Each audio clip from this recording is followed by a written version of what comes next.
Okay, class. 5 points sa akin ang makakasagot neto. Ano ang pangalan ni Rizal?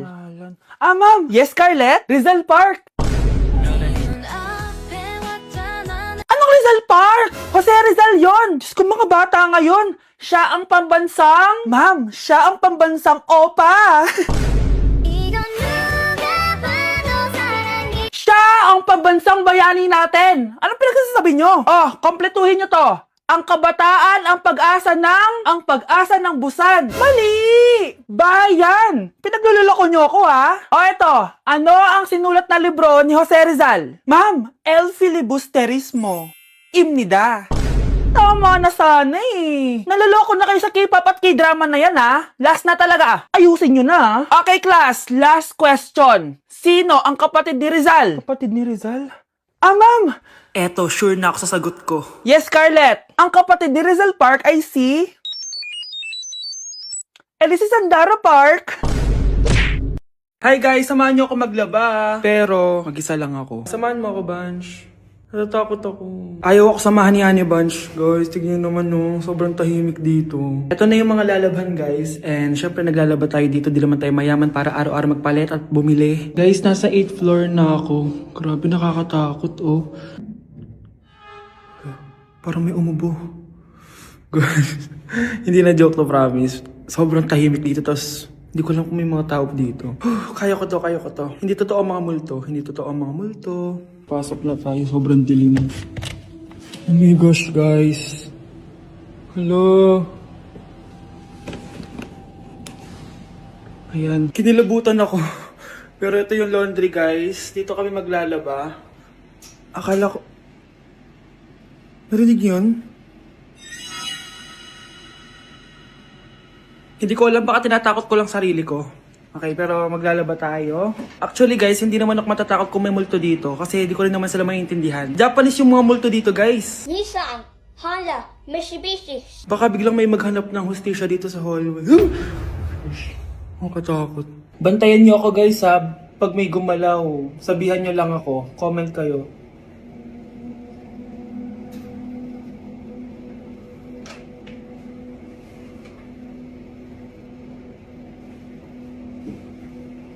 Babalik na ako sa hotel, guys. Hindi ko na kaya. Babalikan ko na lang yun mamaya. Guys, kinikilabutan pa rin ako. Babalik na ako sa room. Balang ay dyan! A day in my life, pero hindi ako magtatagalog, magkakapampangan ako. Nung Eyo Balo, guys, kapampangan ko, yes. May panganak ko Pampangan eh. Pero ako masyado magkapampangan ka ng video ko. So, lumwal kami ng abe ko, munta kami king outlet store. And medyo marimlaking wall. Sana li ko mga algal ne. Ako Balo, pero bala mo awkward kung magkapampangan king camera. Pero alin ako makanila magsalita pa checking personal. So, tara, tuki kayo kaya kami. Lumwal ta na, guys. Diyos ko, karimlan eh. Mga syas na ako gamat. Balo yo, adwang Domingo na ako cholo ang bansa. Kukutang dana nung kapilang kumuli ako nung muli ko pa. Keling Japan using motoran pong tricycle. Gamitan da kaya ni train. So lungob ta na keling station. So salita ng ticket. Ticket. Kapag Tagalog, ticket. Pero pag Kapampangan, ticket. Dapat maka-emphasize itang K. Keling Japan, balong-balo mong mabulok yung asbok yung kasabi mo. Kapag mamasok yung asbok, itry tayo. Ay, ayun, napapansin din sinabi ko na. So, atso kami ngayon ni Keling Mitsui Outlet. Kasi wala na kami agawa ka rin pera mi. Kaya iwaldas mi nemo. Kaya bang, joke ya ito ne. Danupa na ako, grabe. Mangalgal din kalamnan ko. Mantunta mong pipanganan, tara. Manganta na. Sakto ya mo. Mas masarap na pa rin magluto din Kapampangan. Biro mo, guys. Pero okay naman.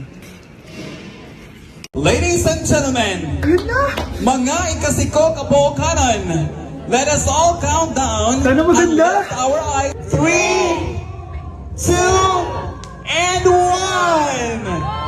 Ayan, this signals that the spirit of the season has Magkano budget dyan? 500 pesos?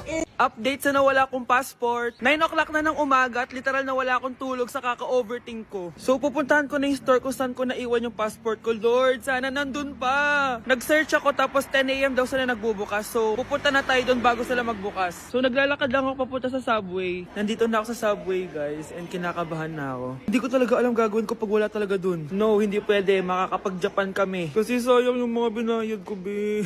Guys, nakasakay na ako. Guys, nandito na tayo. Kinakabahan ako. Tapos naiihi pa ako. Guys, wish me luck, Lord. Please, sana nandun. Nandito na tayo sa Myeongdong, guys. Tapos dun yung papunta dun sa store. Ako lang pala mag-isa ngayon, guys. Hindi ko kasama si Honey Bunch. Solo traveler. Pinapaayos ko kasi siya ng mga gamit. Pag uwi ko dun sa hotel, diretso na kami airport. Ganun. Grabe sa isang katangahan. Sobrang mahal. Mahal maging tanga dito, guys. Wait lang, may napapansin ako. Parang ang fresh ko dito sa Korea. Yun ang glass skin, no? Ito yung store, yung tier. Diyan ko nawala yung passport ko. Lo, tinitignan ako na ito, oh. Guys, may mga staff na. Try ko magtanong if may nakita silang passport. Sana pansinin ako. Hello? Deadma challenge sila, guys. I left my passport yesterday here. Yes. Can you please check? Guys, ano nandito? Pinakabahan na ako.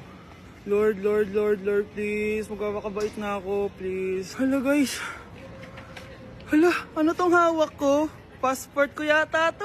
Yes, makakapag-Japan tayo, guys. Over naman, no? Hindi na siya nag-overthink. Iniisip ko ngayon, pupunta tayo ng Japan. Guys, nasa airport na kami. Tuloy na kami sa Japan. Bye, Korea. Ano masasabi mo? Alas na tayo ng Korea. Babalik pa ba tayo dito? Yes, at sana next time hindi mo na makakalimutan yung passport. Guys, naiiyak ako ngayon. Sobrang lala na nangyari sa akin. Imagine, 8 AM yung flight namin mamaya ni Honey Bunch. Nandito pa kami sa Korea. Tapos, ang nangyari, oh my gosh, grabe. Sobrang nakaka-stress. Bumili kasi kami dito sa cosmetic shop na tier. Tapos, edi may mga tax refund siya. Edi binigay ko yung mga passport namin, ganyan. Yung kay Honey Bunch na balik. Tapos ako, ang tanga ko kasi na-distract ako kay ate kasi marunong siya mag-Pilipino. Siyempre na-entertain ako ganyan. So anong nangyari, inaya na ako umalis ni Honey Bunch. Hindi ko man lang napansin na hindi ko nakuha yung passport. Sobrang tanga. Kumain pa kami, naglibot-libot pa kami. Like hindi ko man napansin. Pauwi na kami papuntang hotel. 600 pesos yung booking. 10 minutes lang kami nakasakay, tapos chinek ko yung bag ko. Sabi ko, bakit walang passport dito? Wala yung passport ko. Tapos naalala ko, naiwan ko pala dun sa tier shop. Ay, kanina sobrang nanginginig ako. Sobrang gusto kong umiyak.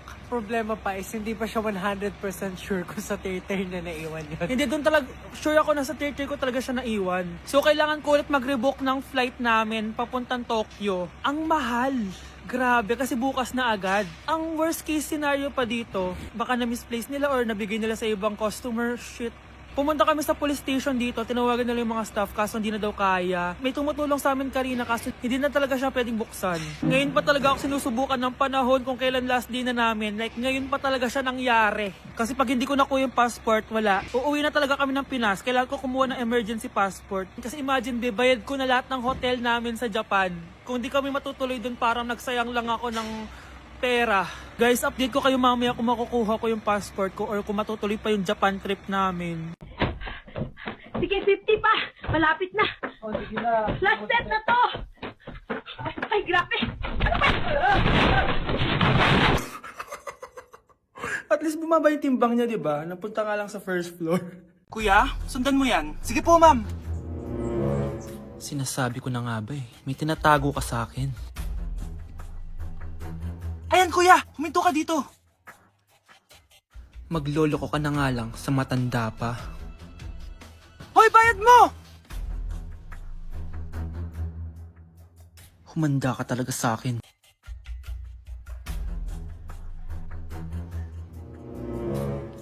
Ang sweet niyo naman. May paregalo ka pa, ha? Ano yun? Scarlett? Anong ginagawa mo dito? Manloloko ka! Pinagpalit mo ko dito sa matandang pangit na to? May paregalo ka pa, ha? Eh, sa akin nga, wala kang binibigyan na regalo, eh. Scarlett, magpapaliwanag ako. Manahimik ka! At ikaw naman, matandang pangit, sayong-sayo na tong boyfriend ko! Magsama kayong dalawa! Aba, walang respeto tong girlfriend mo, ah. Ano pinagsasabi mo, Scarlett? Nanay ko to. Excuse mo lang yan! Eh, mukha nga nagtatago ka kanina, eh. Nagtatago ako kasi isusurprise namin yung tatay ko. Ganitong babae ba yung gusto mo, anak? Yung walang modo? Nay, pagpasensyahan niyo na siya. Tita, sorry po. Anong sorry? Matandang pangit ako, di ba? Lumayas ka dito, babae ka. Sorry na, tita. Ayaw mo lumayas, ha? Brownie! Good boy. Tumakbo ka na. Class. reasons that you gotta Pinakaniwala mo lang lahat. Or in fact, ako pa nga dapat yung magtanong sa'yo eh. Minahal mo ba talaga ako? Ang kapal ng mukha mo, minahal kita! Minahal kita ng sobra-sobra! How you could take like going back to Honolulu just to get that Maui Wowie, that Maui. Sa tukog din, sa bakong Kasi pagkadir Kasi pagkadir Diyos ko po, mas lang ako saglit eh.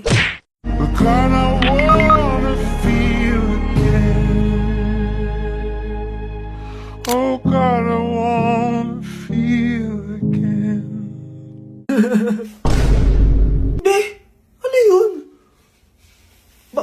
Bakit sila nagkikiss? It must have been the wind. Annyeonghaseyo! Guys, sobrang lamig! Nasa Korea na ako! At syempre, ano pa bang gagawin natin? Titikim tayo ng convenience store snacks! Guys, hulaan nyo kung nasan ako, walang ganito sa Pilipinas. First time ko makakatikim ng mga pagkain sa convenience store dito sa Korea. Grabe, sobrang dami din pagpipilian dito. Guys, ito daw yung kinakain ni Jungkook sa live niya, so tikman natin kung masarap. Guys, simula bata daw si Jungkook, ito yung favorite niyang iniinom, so tikman din natin. Hala, si Jungkook! Akala ko na hospital ka. Resurrection, ang muling pagkabuhay. Annyeonghaseyo! Hala ka, may Korean guys, oh. May mga hotdog din, no? Tikman natin yung mga hotdog nila kung masarap. Guys, may nakita ako, matcha siya na pandesal, tas may ulam siya sa loob. Tikman natin kung lasa.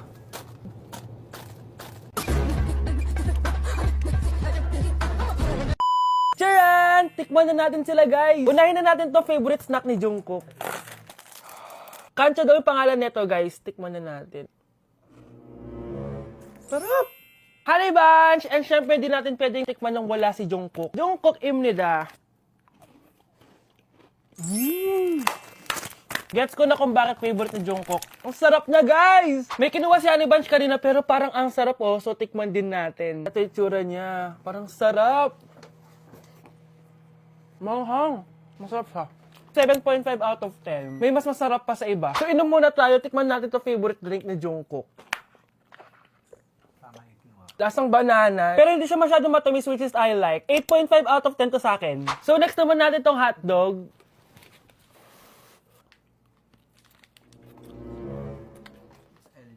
Ano yung lasa? Hindi ko siya gusto, guys. Weird na lasa niya. 3 out of 10 lang to sa akin. Hindi ko siya masyadong gusto. Next natin tong dried pusit. So, ganito yung itsura niya, guys. Matigas siya. Ang tigas. Baka niluluto pa to. Eh, grabe. Alam mo yung mga ginangat-ngat ng aso? 1 out of 10, hindi ko siya nakain, tapos wala rin siya lasa. Next natin to matcha na siopaw na may ulam sa loob. Unang kagat, guys.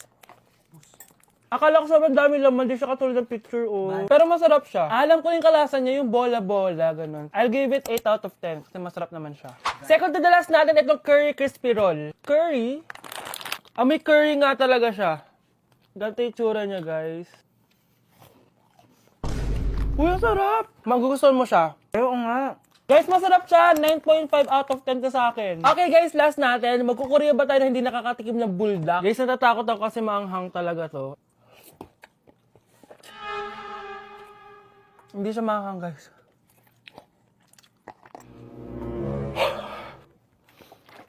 Bibigyan ko to ng 8 out of 10. Masarap naman siya kasi sobrang anghang niya. So, yun lang naman, guys. Kung gusto nyo ng part 2, mag-comment lang kayo dyan at gagawin natin yan. So, bye-bye! Are you liking this song so far? If so, this opportunity maybe for you, maybe for you, maybe for you, you. Arizona B is for Vegas, Moda.